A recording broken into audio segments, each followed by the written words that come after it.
the Kennedy mystique.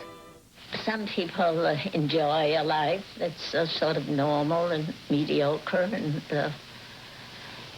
other people respond to challenges and adventure and attainment. That's who we are.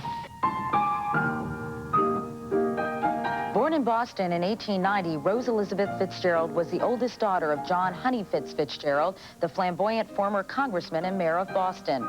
Her mother, Josie, who hated politics, often allowed her daughter to attend political events in her place. Nothing was too good for the young Rosie. In 1911, her debutante party was one of the most lavish of its time. But she was also raised in the lace curtain tradition of Irish Catholic Boston, deeply religious, educated by nuns who gave her the Child of Mary Award for perfect behavior. She longed to go to Wellesley College, but her father wouldn't allow it, sending her instead to the convent of the Sacred Heart. She later called not going to Wellesley the greatest regret of my life.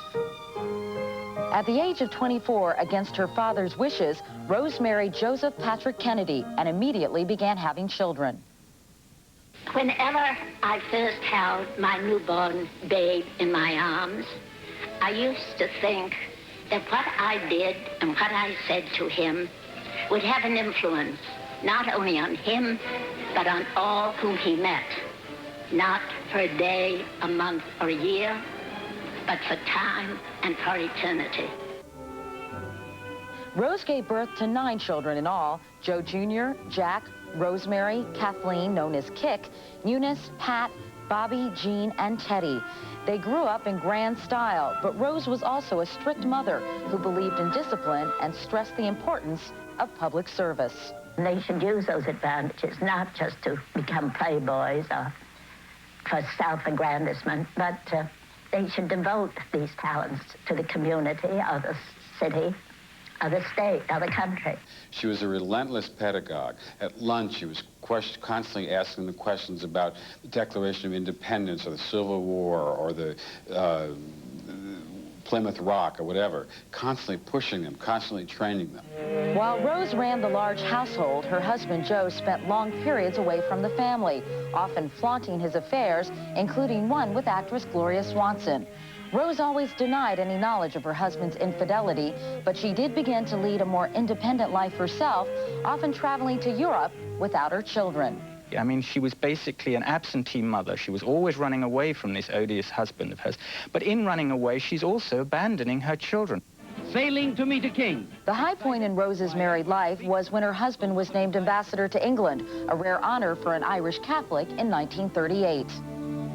With 2 of her daughters, she was presented to the king and queen, whom she idolized.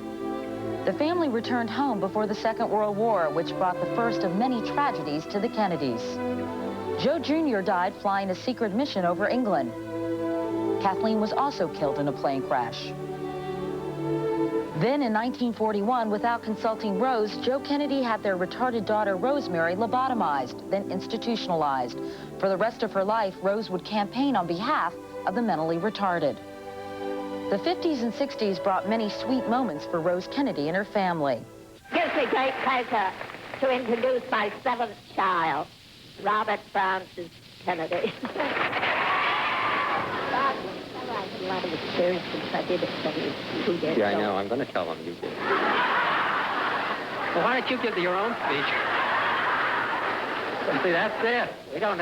My brother and I never... The reason she's never introduced any of us before is because we never go on the same platform with her. I mean, we couldn't possibly compete with that. But those years were also bitter ones because of the assassinations of her sons, Jack and Bobby. I've had great tragedies, and I think of the Blessed Mother when she watched her son being crucified and reviled, and still she trusted in God, and she bore everything patiently. And I thought of her so often at the crucifixion, when I saw Jack in Washington in the Rotunda, and Bobby again in New York. And I'm not going to be vanquished either. So I'm going to carry on. And she did. Always stoic, she found comfort in the Catholic Church, in which she held the title of Papal Countess and took communion every day from a priest who came to her home. She lived the last 20 years of her life quietly in Hyannisport, far from the public eye, watching videos from her family's past and enjoying the company of her 28 grandchildren and 41 great-grandchildren, all of whom carry on part of the legacy of Rose Fitzgerald Kennedy. And we'll be back right after these messages.